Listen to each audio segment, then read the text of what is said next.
Bob's contributed to this community by being a serious, steady, and dedicated public servant.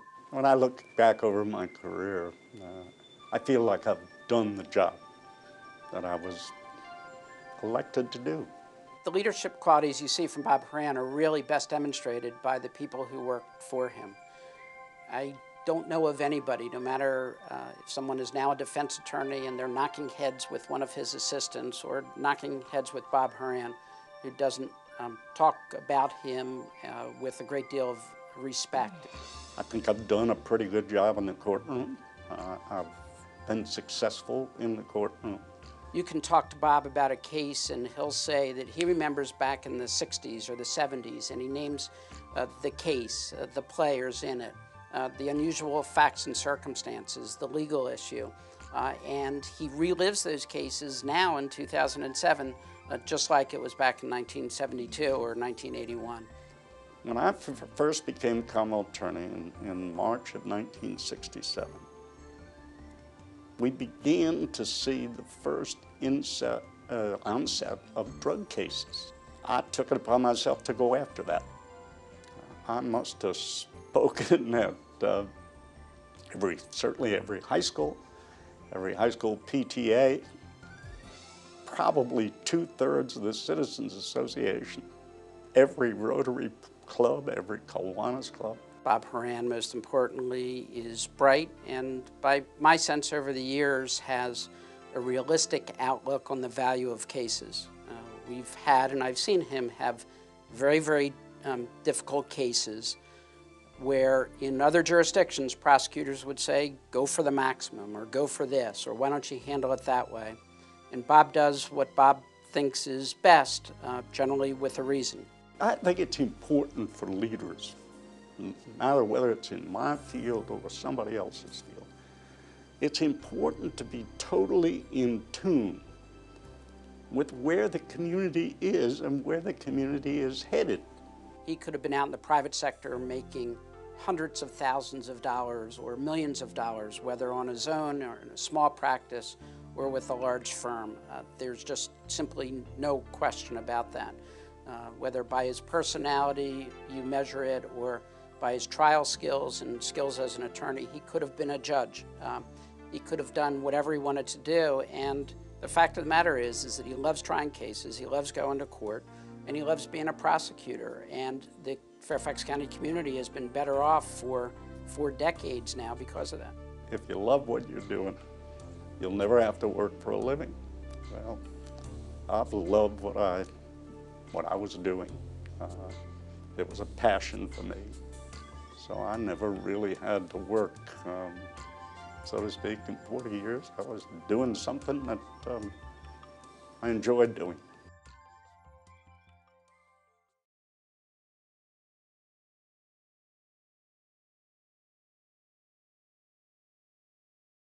Well, the foundation's getting this award for community partnership.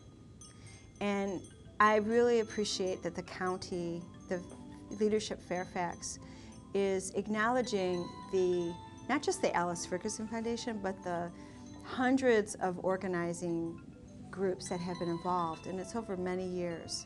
We think that trash is a really great way to educate and help children and adults connect to the environment. It's an opportunity for a lot of the kids who don't do well in the classroom to have a different way of learning, to apply themselves in a way that they take leadership, and they're really like the peer leaders in their group in the environment that we put them in at the foundation. And at our facility, we have a really beautiful 330-acre farm on the Potomac that's constantly trashed. We're getting all sorts of trash from Fairfax County flowing down the river to us. It's coming through the storm drain system into the rivers and streams and into our Potomac. And so we've been working for 19 years to help clean it up. And we have an annual Potomac River watershed cleanup that we do in the spring. And it's grown into this monster event where just all the jurisdictions in the region are involved. We have thousands of volunteers. This past cleanup in April included over 8,000 volunteers at over 400 cleanup sites, 100 cleanup sites alone in Fairfax County. and we cleaned up just under 300 tons of trash. We have a goal that by 2013 we will have a trash-free Potomac watershed.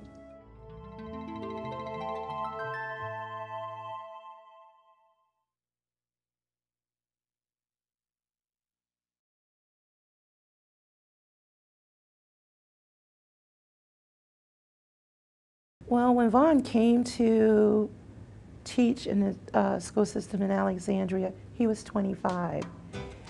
He was a teacher, but he wasn't that far past being a young adolescent himself. I'm a kid, really I am. When I go home, I play with my kids, I get on the floor, I play with my kids. When my kids go to bed, I play Xbox.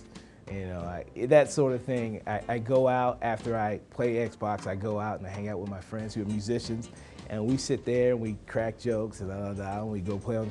I'm just a kid.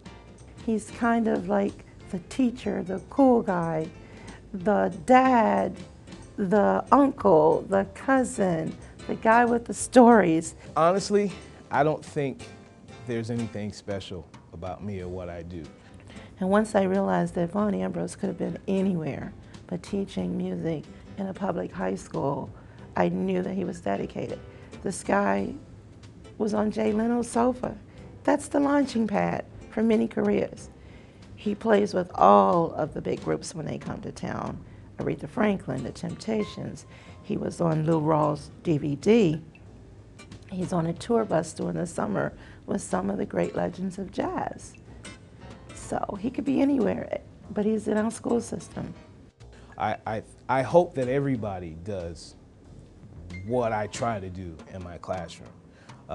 Try to develop not only the musical side of the kids, but the personal and the person. The kids feel so comfortable with him that they come to him with what's going on at home, how I'm struggling in this class. I don't have money to take this band trip. What I like for my students to take out of the program is the ability to think freely. It's important to be able to brainstorm on their own, to look at a problem and approach this problem in all the different ways to try to solve the problem. The kids love him. They gravitate to him like a moth does to a light bulb. The message that I hope it sends to other musicians and other teachers, more so in the music field, what we do is important and we can make a difference.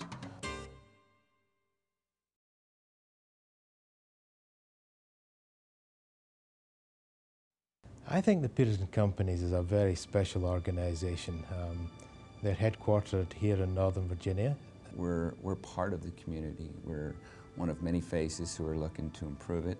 They have been involved in some of the most wonderful, innovative developments in this whole community. You know, we tend to care about our folks. I'm not quite sure what it is, but because everyone knows that it's all about who walks in that door every day. Well, I think they're a good model because the leadership has demonstrated a willingness not only to give back some of their profits to the community, but to actually be involved. We tend to all be involved in various groups. We take it as a responsibility to impact the community, and we do so as a family. Rick Peterson is involved with a company, with a nonprofit called Gleaning for the World. It gathers pharmaceutical products and distributes them to the developing world. You know, it's not about me as a person. We truly do look at this, just about everything as a family.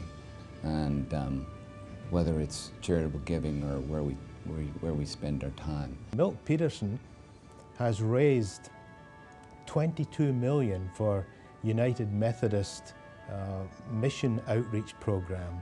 We do everything as a family. Vacation as a family.